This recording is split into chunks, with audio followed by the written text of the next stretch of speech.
Oh wait, mad bitch alert, the bitches is on fake. Oh, okay, the bitches all mad cause bitches they ain't paid. And that's on the motherfucking mob, bitch.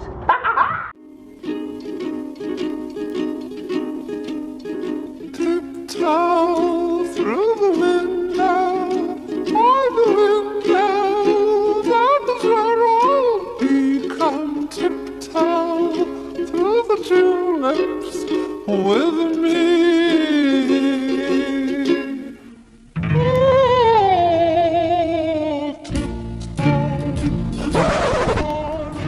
So Shay, what does your pussy sit in your pants like? A fucking grapefruit is real fat and supple, and it vibrates a little bit when you touch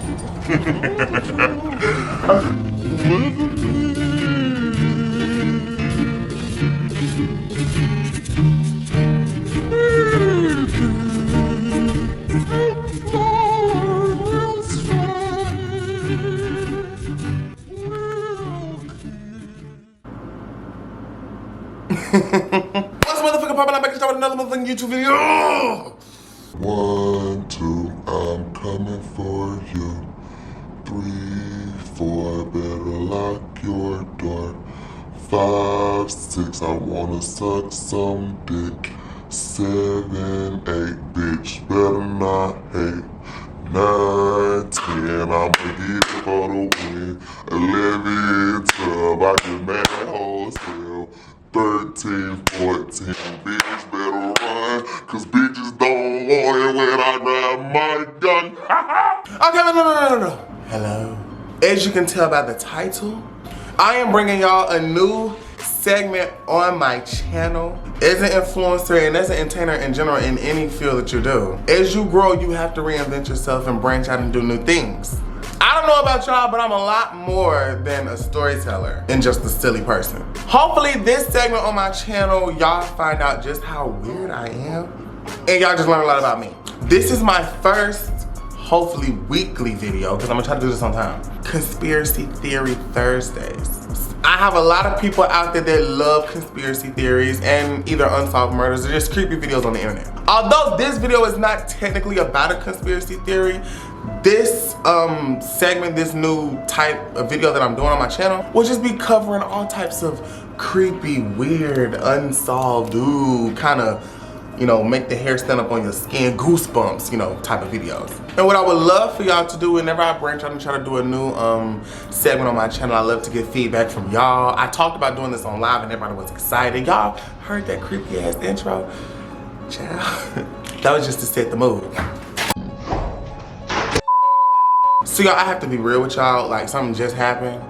I don't know if it's because I'm doing this video and what type of video I'm trying to introduce to my channel and these energies and spirits and stuff. But I record, this is my guest room, okay? And y'all know how I turn my guest room into like a room where like y'all can send me stuff, posters, letters and stuff. Like it's all over the walls. If you ain't seen it, go watch the YouTube video.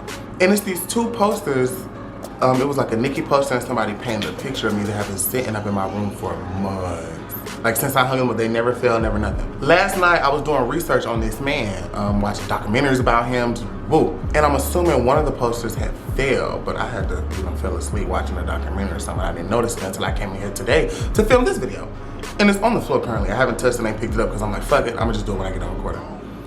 Y'all, so while I was just talking though, the second poster, it was a poster of me, just fell on the floor. And before it hit the ground, when I looked at it to see it fall, my camera stopped recording. Child! I don't know what the fuck, but I got my spiritual friend on the way. I call Wet, he good with them crystals and them rocks and them potions and that sage, so. I don't know if that's the spirit of this man telling me keep my name out your mouth, but I'ma try to get through this video. Cause them poses, if they would've failed, it would've been failed. I got some badass kids that live above me that be stomping 24/7. These poses ain't never failed before. And the day I record this, we gonna get through this. We gonna get through this video though. I don't care. I do this for y'all. So hopefully y'all enjoy this segment. If you want to see me do different conspiracy theories, you know, there's actual conspiracy theories, or if you want to see me do more, you know, unsolved murders, serial killers, just crazy people in history. Oh, that's some kids upstairs. Girl! Leave the links in the comments below. Can you leave links in the comments? Well, I'll see, but just comment certain ones that you want to see me talk about. I'm doing conspiracy theories about any and everything. I don't mind. But let me shut up and let me tell y'all about one of America's most notorious serial killers. He goes by the name of John Wayne Gacy. Before I tell y'all just how horrific and scary this man was, I have to tell y'all about his young life. Of one of the world's greatest cities. This is Chicago. He was born in Chicago, Illinois. Chi-town, Chi-town. So it don't surprise me that America's one of America's worst killers from Chicago. Gang, gang, gang, gang, gang, gang. John was a peculiar child who had an abusive relationship with his alcoholic father, who was a World War vet.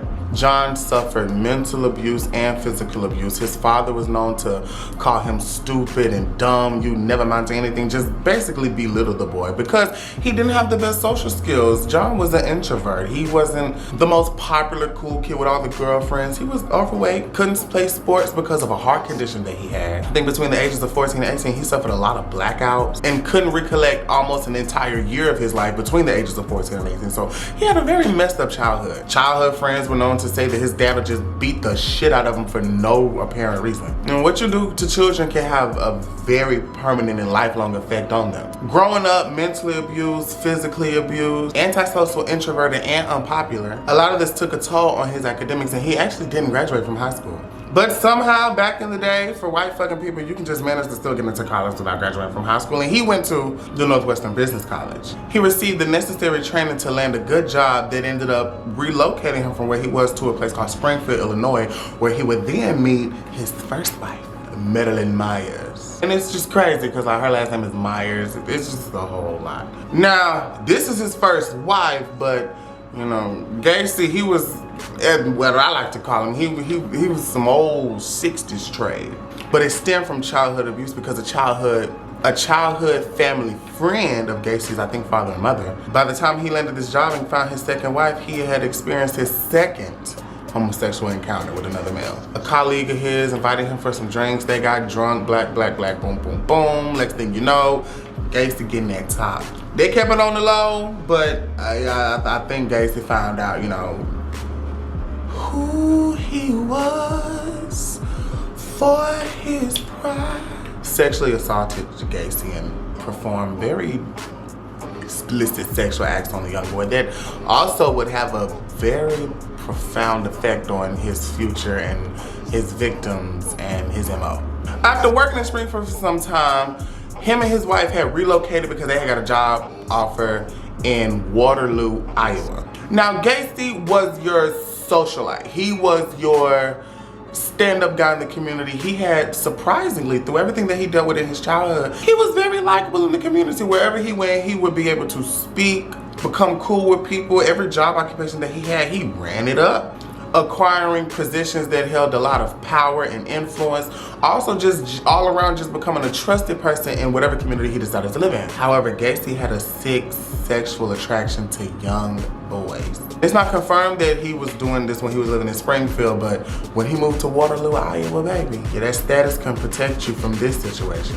Using his social status to gain trust and access to people's kids, Gacy sexually assaulted and sodomized a 15-year-old boy who got away told and actually got him in big trouble and he was sent to jail. But he had so much influence while he was in jail, he had another one of his little teenage victims out there in the streets bullying the first victim that he had sodomized. Cause you know, the court date's coming up, the trial's coming up, yeah, nigga, you get up on that stand, you sit. Like, he got this kid out here getting roughed up so that he keeps it on the hush. My thing is, how is it that you can get accused of sexually assaulting and raping a fucking 15-year-old and like, there's still a possibility of you even having any type of influence, girl. But I'm guessing the teenager that he sent to beat up that little boy didn't knock him hard enough because the 15-year-old still testified, and because there was no physical evidence, they could only get him with sodomy of a child. And he was sentenced to 10 years in prison in December of 1968. While he was in prison, his wife divorced him, which I fucking would too, cause that's sick. His father died, the one that abused him, and he wasn't even allowed any access or ability to go even to his funeral. Which would seem like, you know, well, shouldn't he be happy that his father died because like his father was like really like abusive and shit? But like, some people need that closure. Maybe he would have needed to see his father go down in the ground to like kind of bury him out of his head. So like now that's really finna fuck with you because it's like, Argh. Then again, some people still have a lot of love and respect for their abusers, but we're not gonna talk about that in this video. However, remember what I told y'all, whatever situation Gacy is put in, he is able to talk his way through it and just become well like this nigga after serving barely 18 months of a 10-year sentence had just become the model prisoner and had convinced these folks that he wasn't crazy, he wasn't sick, he was actually great, he made a mistake and they should let him go. And you know what they did? In June of 1970, these motherfuckers in Iowa let him go because of good behavior. All I can think of while doing my research on this story is like, if they would have just let him serve his time, these young men would have... Girl, let's keep going. So he leaves Waterloo, Iowa because now you're a registered sex offender in this community, which is like 300 miles away from his hometown where he grew up at. So like, yeah, you really can't bop your bop out here because you might have got out early, but we still know why you went in. So he moves back to his hometown, meets a new girl and just sets up like, he don't even tell, nobody back home knows the tea. Nobody knows why he been gone for 10 years. It's just like, oh, Gacy's back, yes. His friends are unaware, his family is unaware. I mean, damn girl, how much of a fucking, how can you just disappear? These folks don't really fuck with you, Gacy girl, cause I go missing for 10 years and hoes don't find out where I'm at and I'm still living. Like, did you fuck with me? Like, you ain't even come. Oh, yeah, child.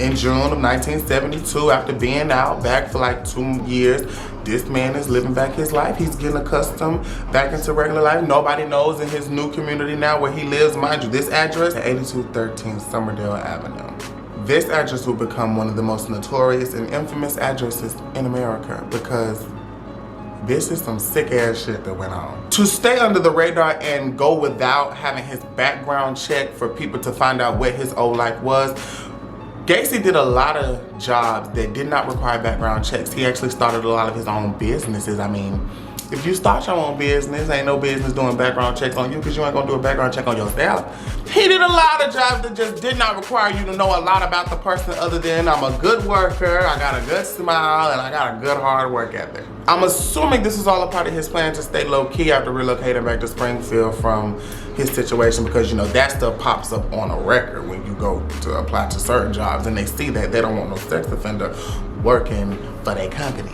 He ended up getting this little contracting job where he would have a lot of young teenage boys working with him on some contracting projects or, you know, just all types of, I don't even know what contracting is. I'm Gacy, I don't do none of that shit. But if you know what contracting is, whatever the fuck they do, but he had a lot of young male employees. 6 years after moving into that address, a 15-year-old named Rob Peace went missing. Now, this was not his first victim, but this victim is very important because this victim actually kicked off the interest in trying to figure out why these boys are going missing.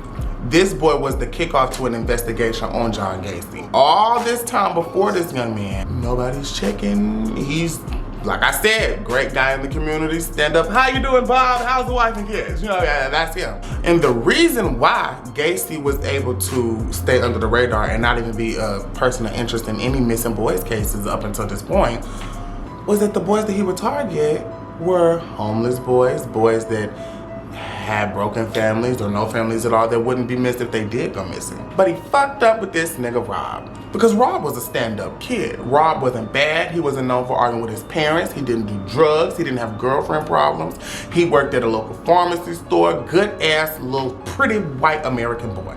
The story goes that Gacy had ended up coming into the pharmacy store and seeing the little boy work and, you know, had offered him a job to come work for more money and had seen the boy working at the pharmacy and offered him a job to come work with his contracting business. You know, baited him up to make him say, how much you making here? You making, nah, I pay you about 3 more.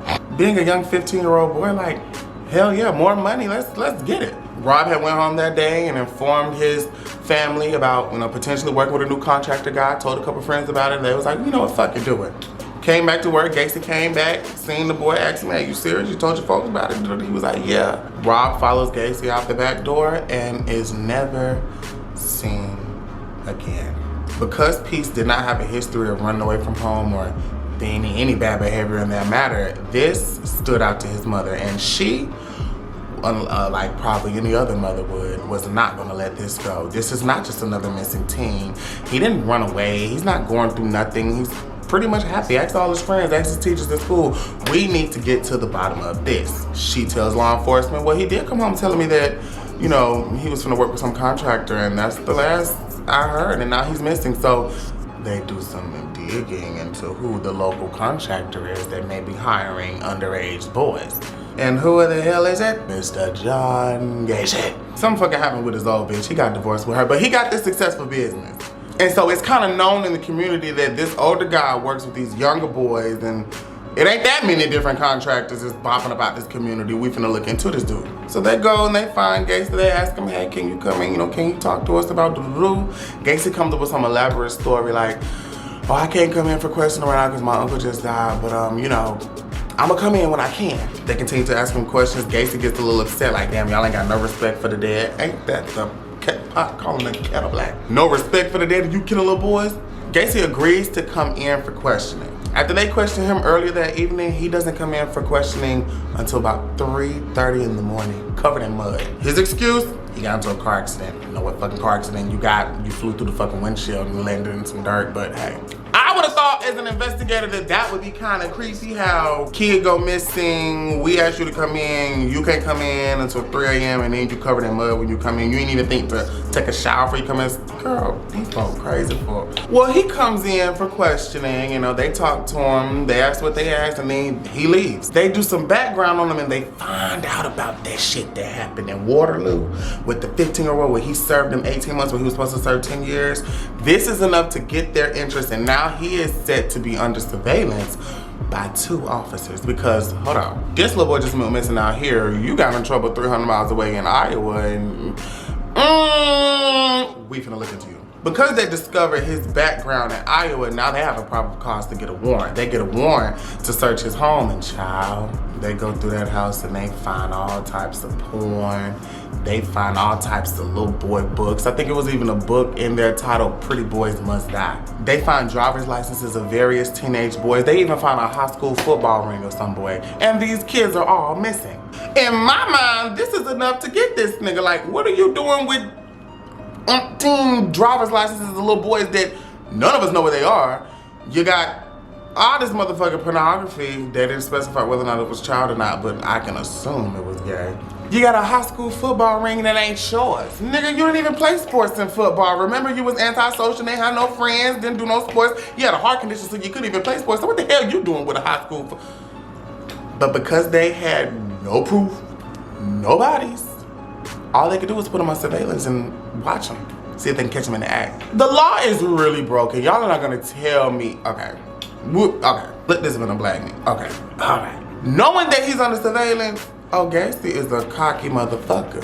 He would literally see the cops trying to hide in cars, looking at him from across the street when he just walking from work or whatever. He look at him, wave at him. Sometimes he was known to walk up to the car, lean into the window and ask the cops, hey, y'all wanna buy any weed? Like, just fucking with him. One time he was at a bar, these officers had followed him in the bar and sat across the bar.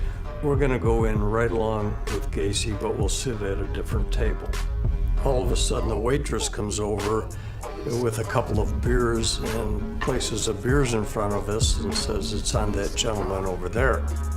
We look over at John, and John gives us the high sign. Over Gacy waving at him, I see you. He was so confident in his influence in the community that no one would agree to him doing any of these heinous acts. He was fucking with 12. He just knew when nobody gonna get his tea.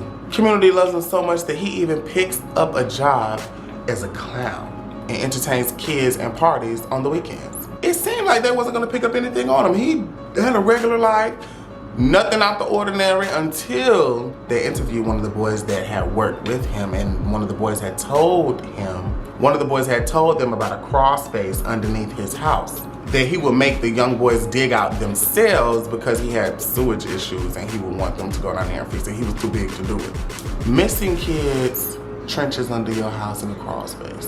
When Gacy finds out that one of his workers has finally told 12 about a potential crawl space under his house, a place that they did not search on the initial, when they got the first warrant, he kind of starts thinking like, oh shit, if they get a second warrant, they're gonna come looking for this crawl space. And baby, what was in that crawl space? He didn't give a fuck about them finding the porn and the driver's licenses, none of that shit. Quickly, Gacy gets some attorneys because he feels like, okay, the jig is kind of going to get up, because if they come in here looking for that crawl space, I'm not gonna be able to move everything quick enough, and fuck it. Gacy gets a hold of some of his attorneys, and the night that he's talking to his attorneys, the detectives are outside. Mid-conversation with his attorneys, one of the attorneys runs outside very frantically and dramatic on a dark, late night and tells the detectives, please watch his car. Do not let him drive off. If he tries to lose y'all, shoot his tires out. Because they're attorneys, I guess attorneys have this confidentiality thing where they can't tell you exactly what their clients have said. But if I had to infer, Gacy probably said something or admitted to something that would incriminate him as a murderer. And so, without telling the detectives that he is guilty as the fuck, he ran out there and told them, yeah, just watch his car. Yeah, just keep your eyes on him. After that meeting with his attorneys, Gacy leaves that place and he is doing the dash on the highway to get home. The detectives is following him. They said that he was just driving crazy, frantic, like what the hell, like he's really hurrying up to get home. He makes a pit stop at a gas station. The officers pull over, watch him. They see him go inside and then he hands something off to one of the workers and walks back out. Gets back in his car and drives out. The officers go in there, ask the workers, what the hell did this man just give you? It's a hell of a lot of weed. The workers say, this was not a drug transaction. He just gave us this shit and just walked the fuck off. I'd be lying like that too if my plug just served me and 12 come in there. I don't know who he is. He just came in here and set weed and put it in my hand. Only needing a reason to arrest him to get this second warrant to search his home, they get him on that drug transaction. That's enough to pull him over, arrest him, and take him in. So originally, when he went to jail, it wasn't for murders, kidnappings, none of that. It was drug possession. I mean, eventually I feel like they would have caught him, but had he not stopped at that gas station also to ditch that weed, he probably would have had more time to... Child, it's a whole lot to this story. It's a whole lot. As soon as they get his ass and lock him up, girl, why he immediately start feeling chest pains, girl? He just trying to buy time. They get that second warrant while he up in there crying about some chest pains. And baby, they go up in that crawl space that that teenage boy told him about. And they find human remains. They take the shovel and dig one time just to dig down and see if anything is deep up in there. On the first, they find the body of a child. Knowing that he's caught now, Gacy is like, you know what? I'm gonna go out with a fucking bang. If I'm gonna confess to anything, I'm gonna do it on surveillance. I want you to do it on tape. I want you to get this on record. Now, he wants to be notorious. He wants the fame. He wants the attention from being known as a killer clown. John Wayne Gacy confessed to murdering 33 young men, burying 27 of them underneath his home, and the rest of them discarding in the river. He explained to them that he only preyed on homeless teens and teens that wouldn't be missed because they're the easiest targets. Among the couple bodies that were found in the river was Rob Peace, the 15-year-old boy that was working at the pharmacy. It was his missing that started this investigation that led to them finding out that you was responsible for 33 other missings. He went into deep detail about how he would trick these young men. Because he was a clown, he would do a magic trick with these handcuffs. And he would basically put the handcuffs on himself, turn around, jiggle his arms a little bit, and then come back out and the handcuffs would be off. And then he would tell the boys, you do the same thing.